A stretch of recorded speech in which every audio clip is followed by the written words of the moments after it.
Hello students, मेरा नाम है यशपाल और आप सभी का इस नए वीडियो में स्वागत है, जिसमें मैं आपको हिंदी का पेपर कैसा आएगा वो बताऊंगा। तो यूपी बोर्ड ने अपनी साइड में अपलोड कर रखा है मॉडल पेपर, तो उसी को मैं आपको बताऊंगा कि किस किस प्रकार का आएगा, कैसे कैसे आपसे प्रश्न पूछे जाएंगे और उनका जवाब आपको कैसे कैसे देना है। ठीक है, तो यही बताऊँगा मैं आपको इस वीडियो में। तो चलिए फिर स्टार्ट करते हैं कि आपका किस प्रकार का पेपर आएगा। ठीक है, और समझना इसलिए इम्पोर्टेंट है आपको पेपर, क्योंकि जब आप पेपर देने जाओगे तो वहाँ पर फिर कंफ्यूज ना हो कि किस किस कैसे कैसे आपसे क्वेश्चन पूछे जाएंगे। तो इस जो मैं आपको पेपर बताऊंगा सेम ऐसा ही पेपर आपका बोर्ड एग्जाम में भी आएगा। ठीक है, तो बड़े ध्यान से आपको समझना है।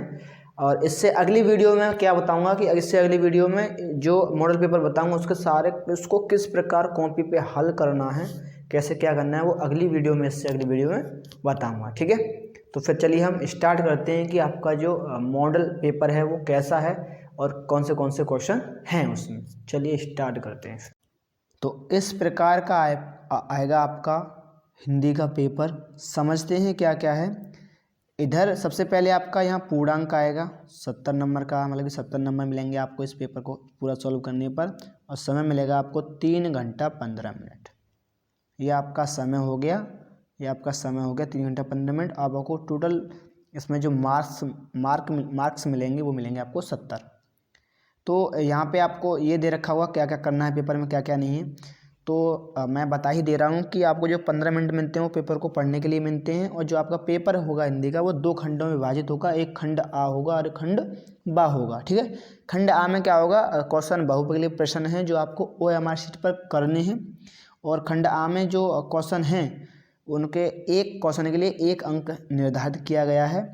ठीक है, इसके बाद एक और लाइन इसमें बोली गई है कि जो प्रश्न पत्र खंड आ है उसके लिए 1 घंटा और खंड बा के लिए 2 घंटे दिए जा रहे हैं। ठीक है, और प्रत्येक प्रश्न के सामने उसके अंक निर्धारित कर दिए गए हैं। ये इन सब में लिखा हुआ होगा,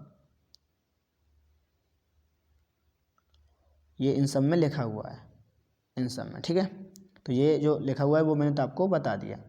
इसके बाद हम आगे देखते हैं। तो यहाँ पे खंड आ से आपके क्वेश्चन हो जाते हैं 20 शुरू। तो इसमें से मैं आपको बता दूं, आपको यहाँ बता दे रहा हूँ कि इसमें से 10 क्वेश्चन तो आपके जो किसने कवि हो गए आपके और लेखक हो गए, इन्होंने किसकी रचना की, क्या क्या लिखा, द्विवेदी युग हो गया, भारतीय युग हो गया, इनसे रिलेटेड क्वेश्चन पूछे जाते हैं।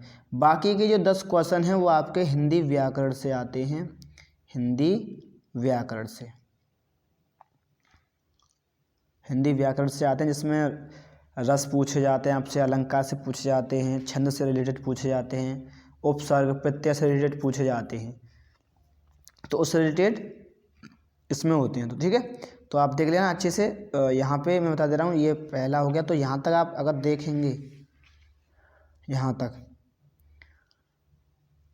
तो यहाँ तक आपको यही मिलेंगे कौन से लेखक ने किसकी रचना की या आधुनिक काल कब से कब तक था, ये मिलेंगे। अब यहाँ से 11 के बाद, अब अगर 11 के बाद देखते हो तो यहाँ से आपकी व्याकरण शुरू हो जाती है, व्याकरण, हिंदी व्याकरण। ठीक है, जो आपको टोटल मिला के 10 क्वेश्चन होंगे। इसमें हिंदी भी होती है और संस्कृत के भी व्याकरण आती है। टोटल मिला के ये 20 बहुविकल्पीय प्रश्न होते हैं जिनका आपको आंसर OMR शीट पे करना होता है।